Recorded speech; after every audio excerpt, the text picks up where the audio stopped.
Bismillahirrahmanirrahim. Assalamualaikum warahmatullahi wabarakatuh. Perkenalkan, nama saya Sinta Rizka Farheni. Saya sebagai moderator, teman saya Radit Febian sebagai pemateri. Yang terhormat Ibu dosen Ibu Maimunah selaku dosen pengampu mata kuliah pendidikan anti korupsi. Dan teman-teman yang saya banggakan. Alhamdulillahirabbil alamin. Assalatu wassalamu ala asrafil anbiya'i wal mursalin wa ala alihi wa ashabihi ajmain, amma ba'd. Puji syukur kita panjatkan kehadirat Allah Subhanahu wa taala yang telah memberikan kita beberapa nikmat sehingga kita dapat berkumpul dan bertatap muka di tempat yang sederhana ini. Salawat serta salam tak lupa pula kita haturkan kepada junjungan kita Nabi besar Nabi Muhammad SAW, Nabi yang telah membawa kita dari zaman kegelapan menuju zaman yang terang benderang seperti yang kita rasakan saat ini. Baik, langsung saja. Kami dari kelompok 7 ingin mempresentasikan hasil diskusi kelompok kami yang berjudul Tindak Pidana Korupsi dalam Peraturan Perundang-undangan di Indonesia. Baik, langsung saja saya serahkan kepada pemateri pertama. Kepada Radit Febian, disilakan. Baik, bismillahirrahmanirrahim. Assalamualaikum warahmatullahi wabarakatuh. Saya ucapkan terima kasih kepada moderator saya untuk memberikan waktu dan tempat saya untuk menyampaikan presentasi hasil kerja kelompok kita. Yang pertama, tindak pidana korupsi dalam peraturan perundang-undang di Indonesia, kawan-kawan. Sejarah pemberantasan korupsi yang cukup panjang di Indonesia menunjukkan bahwa pemberantasan tindak pidana korupsi memang membutuhkan penanganan yang ekstra keras dan membutuhkan kemauan politik yang sangat besar dan serius dari pemerintahan yang berkuasa. Politik memberantas korupsi itu sendiri tercermin dari peraturan perundang-undang yang dilahirkan pada periode pemerintahan tertentu. Lahirnya undang-undang secara khusus mengatur mengenai pemberantasan tindak pidana korupsi.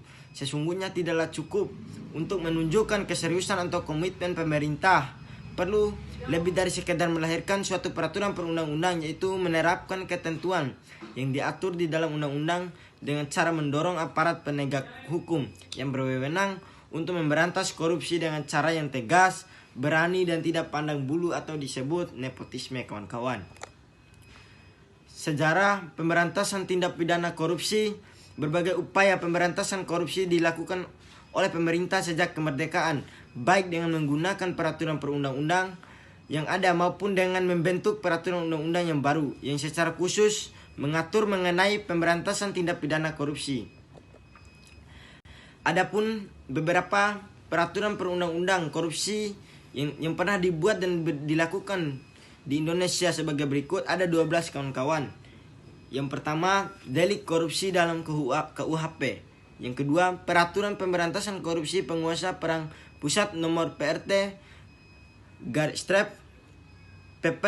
Perpu 013/1950. Yang ketiga, Undang-Undang nomor 24 (PRP) tahun 1960 tentang tindak pidana korupsi. Nomor 4, Undang-Undang nomor 3 tahun 1971 tentang pemberantasan tindak pidana korupsi. Yang kelima,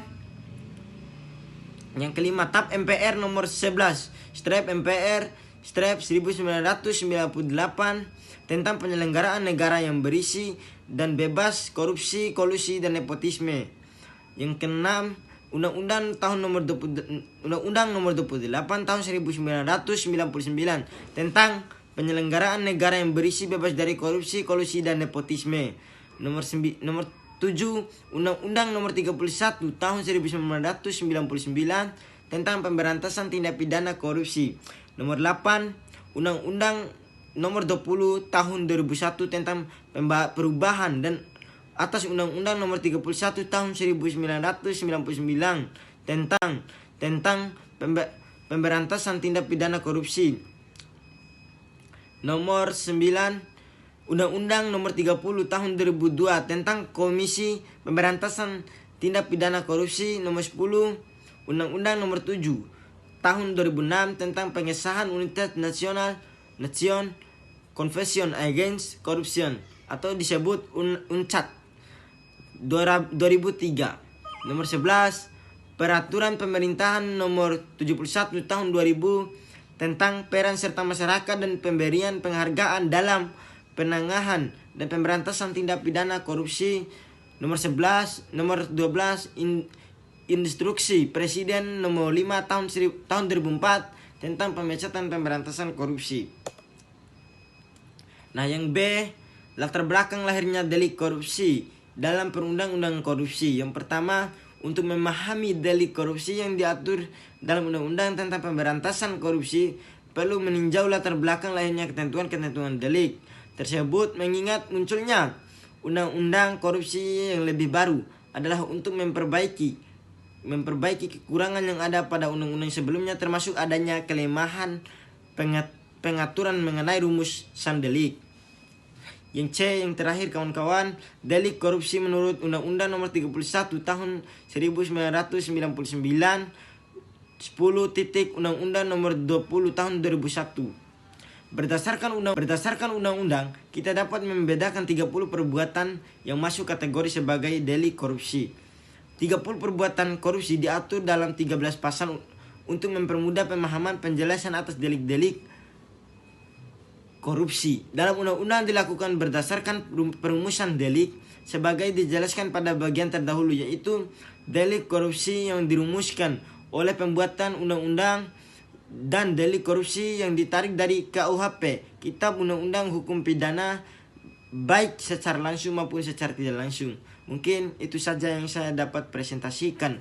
Terima kasih moderator atas waktunya. Lebih dan kurangnya saya mohon maaf. Billahi fisabilil haq. Fastabiqul khairat. Wassalamualaikum warahmatullahi wabarakatuh. Baik, terima kasih kepada pemateri yang telah menyampaikan hasil diskusi kelompoknya. Selanjutnya kami akan membuka sesi tanya jawab. Satu sesi kami buka 3 pertanyaan kepada audiens, disilakan.